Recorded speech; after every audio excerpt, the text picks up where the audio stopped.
Mayor, ano naman po yung trabaho ng inyong mga magulang? Yung father ko po retired na po. And yung nanay ninyo? Hindi ko po nakasama po yung nanay ko pong lumaki po.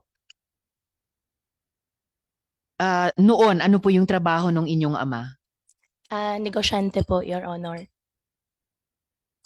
Negosyante sa hog racing din or sa pogo or sa iba pa? Hog racing po. Hindi po kami involved in any pogo operation po, Your Honor. Matagal na po ba kayong may kaya mula sa panahon ng ama ninyo? Opo. Or self-made po kayo, ma'am? May konting kaya po yung magulang po at nagsikap din po ako, Your Honor. Saan po galing yung sinasabi niyong konting kaya? At bukod sa hog racing, bago nun, at bago ng Baofu, saan po kayo nagsikap? Ah, Your Honor, nagtatrabaho po ako sa farm. Nag-aalaga po ako ng baboy. Nagpapalaki po ako, nagpapakain. Nagpapapanganak po ako ng baboy po. Sa farming po talaga kami, Your Honor.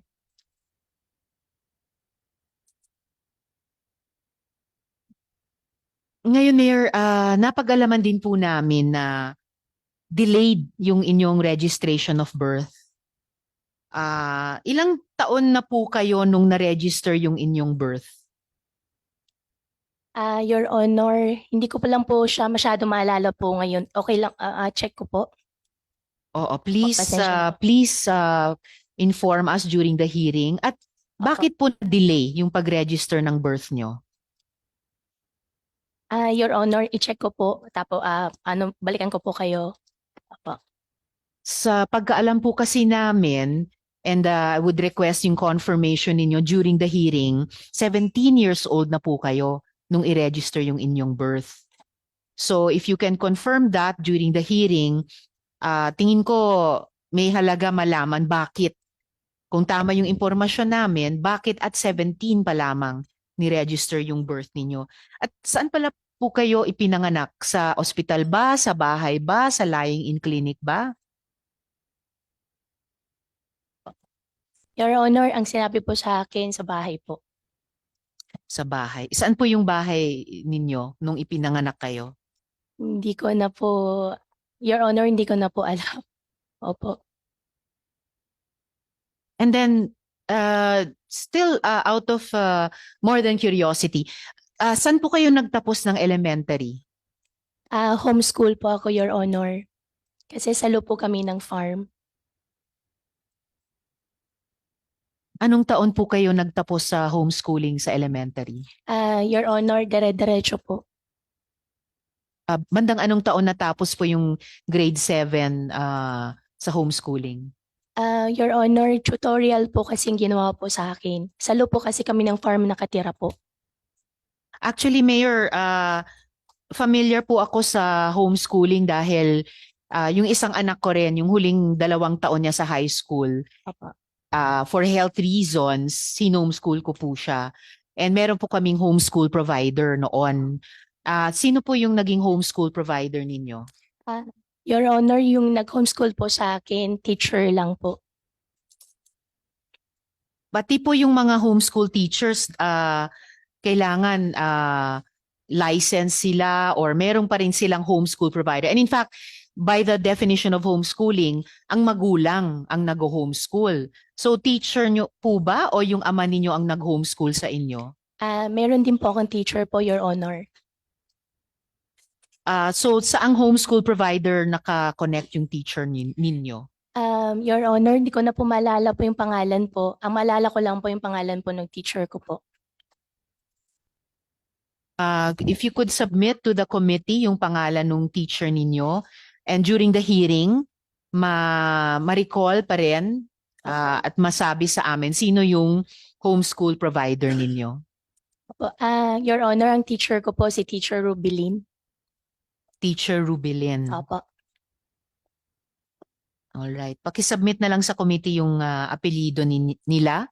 Opo. And sa hearing, on the record, Opo. kung sino yung homeschool provider. Opo. At saan naman, pagkatapos ng homeschooling, Kung nakuha po yung grades nyo sa homeschool provider tulad nung ginawa namin nung aking anak para makapag-high school naman siya, saan naman po kayo nag-high school? Your Honor, dire-diretso po, tuloy-tuloy. Hindi na po ako nakapag-high school at college po. Tutor, Dire-diretso saan Opo. po, Mayor? Tutorial po yung ginawa po sa amin kasi nasa loob po kami ng farm. So tutorial po sa high school. Opo, dire-diretso na po. At paano po yung college ninyo? Hindi po ako nakapag-college po. Okay, pero nagtapos kayo ng high school.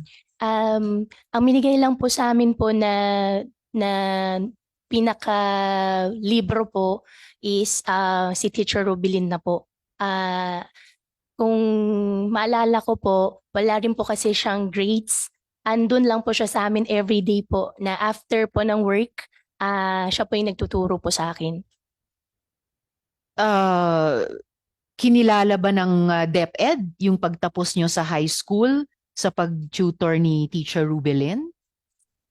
Um, Your Honor, hindi ko po alam. Ever since po si Teacher Rubilin lang po yung nagturo po sa akin. Pero nung nagtapos kayo sa high school, may diploma kayo? Wala po. Or ano pong dokumento na hawak ninyo bilang katibayan ninyo na like any learner na may karapatan na may kung hindi diploma, dokumentong formal na nagsasabing na comply po ninyo na earn nyo yung competencies sa high school? Your Honor, wala po ako malala po na mayroon pong any records po. Ah, medyo okay, medyo nalalabuan ako ng konti sa ganyan dahil kahit bilang young person noon, no, may karapatan kayo sa edukasyon, hindi lang sa edukasyon, pati yung katibayan nung nakamit ninyong edukasyon. Kailan kayo po unang lumabas ng Pilipinas? Your Honor, hindi ko lang po maalala po ngayon po. Mga ilang taon kayo noon? Grade school age ba kayo noon or high school age kayo noon? Baka teenage age po siguro po, Your Honor.